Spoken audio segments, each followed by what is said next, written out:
Hey everybody, it's Hill and Roper, Yo. and we're here with a series of Grudge matches between the PlayStation 3 and the Xbox 360 libraries, and we're going to kick things off with a look at the best exclusive shooters on each platform.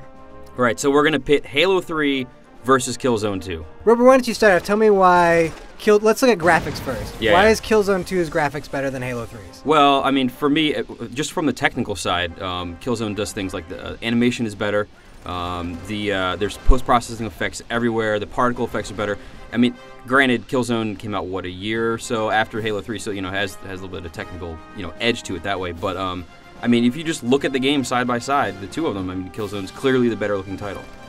Now, I can't argue that looking at them just visually, yes, Killzone 2 does look better, but I do think you have to give a lot of credit to Halo 3 in that it's doing something that Killzone 2 and no other game is doing, which is that the entire game that you're watching, whether you're playing multiplayer or single player, can be replayed, and from any angles. While yes, the visual fidelity of Killzone 2 is far better than Halo 3, that's because Halo 3 is doing something that, technologically, nobody else in gaming has done. For me, I would rather, plug in a VCR if I want to record. I want to see I want to see greatness while I'm playing it.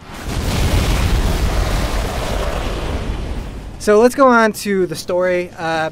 For me, Halo 3 completes sort of the trilogy of Halo and makes up for some of the errors that they made with Halo 2, which mainly was to have this bad cliffhanger ending that wasn't very satisfying. But Halo 3 sort of brings everything around and has this great ending where, spoilers, Master Chief basically freezes himself and says, like, hey, wake me up when you need me next. It's like a great ending to, at least that arc of the Halo storyline. And it does kind of bring some closure and answer some questions. And it gets rid of the grave mine finally, which I think everybody sort of hated from Halo 2. Yeah, I mean, well, for me, the Halo story didn't really do a whole lot, but it's the same with Killzone. For me, for a lot of shooters these days, unless you're talking about something... I mean, even if you're talking about something like Half-Life, it's more about the environments that you're in and the setting. And Killzone 2, I think, does that way better than Halo does. I mean, just looking at where you're fighting in Halo, you're a lot out in, like, forest and, that, like, intestinal, whatever the hell you're in, that part. That's all, we kind of saw a lot of that stuff from before in the games, and I'm running through some trees, and here's, like, a carbon cutter, whatever. With Killzone 2, you're in, you're on Helgen, and you see the war zone, everything is metal and broken apart, and that setting, to me, is just better than anything that you see in Halo. Yeah, let's move on to multiplayer, because obviously with shooters that's a huge thing. Halo has some really cool stuff going for it, but I mean, for me, the straight up, when you actually are playing the game and you're in there, the Killzone's raw gameplay is more fun to me. Just the amount of stuff that you unlock over the course of playing Killzone 2 online gives you so much to earn over 50 hours that you keep getting new stuff. And with Halo, you jump in there, you play something, you're like, okay, cool, I killed this guy and I got a new medal or whatever. Now let me go try a new mode. So that's a different thing for it. But I mean, for me, just the base play online is more fun in Killzone.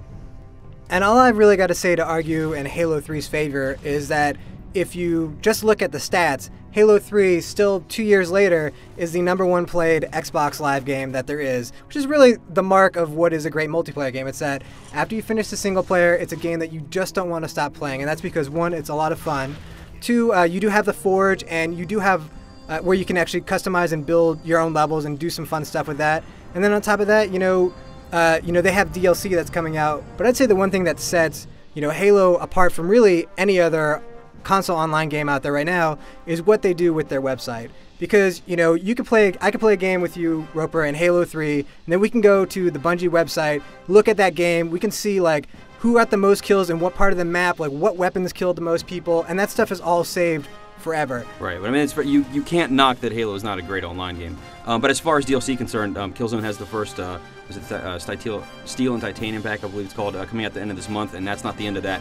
There's going to be more stuff coming out for Killzone, so that's also pretty cool. Granted, it doesn't have the, the stat tracking that you would get from, Halo, but for me, I mean, I'm thinking that only the huge, really hardcore players are getting that, whereas the guys that just want to jump on and play for half an hour, they're going to have just as much fun, if not more, just playing Killzone than they would Halo 3.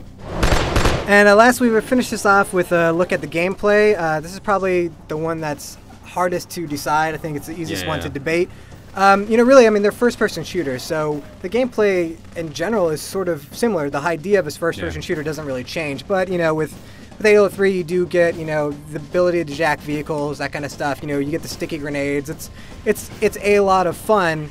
Yeah, I mean, Killzone actually tries to change that up a little bit by having sequences in the game that are standalone parts and change things up, which I think is kind of cool. Not all of them work, but some of them are actually really, really cool. So I think the flow in Killzone is a little more changing than it is in Halo, and you get a little bit more out of it. For me, I mean, I think, you know, I'm supposed to be defending Killzone here, but I think actually Halo controls a little bit better than Killzone does.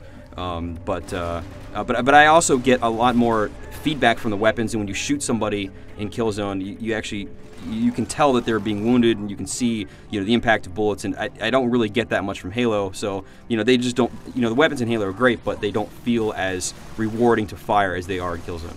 The one thing that Bungie does very well is they balance out those moments where you're kind of running through corridors or through open areas and shooting people, and then also the stuff you're doing on vehicles, because they actually do have a really great balance of when you're on vehicles, when you're off vehicles, and, you know, Warthogs are still fun to drive even if you're going to keep flipping them over all the time. Yeah, well, that's half the fun. Yeah, exactly. Yeah. Anyway, that seems like it's about it for now. We're going to keep up with this series. We'll be looking at RPGs and racing games, and just basically as things go on, we'll hit pretty much every genre. So tune back in for more of this coming in the future. And as always, leave comments here. We actually want this to start a flame war.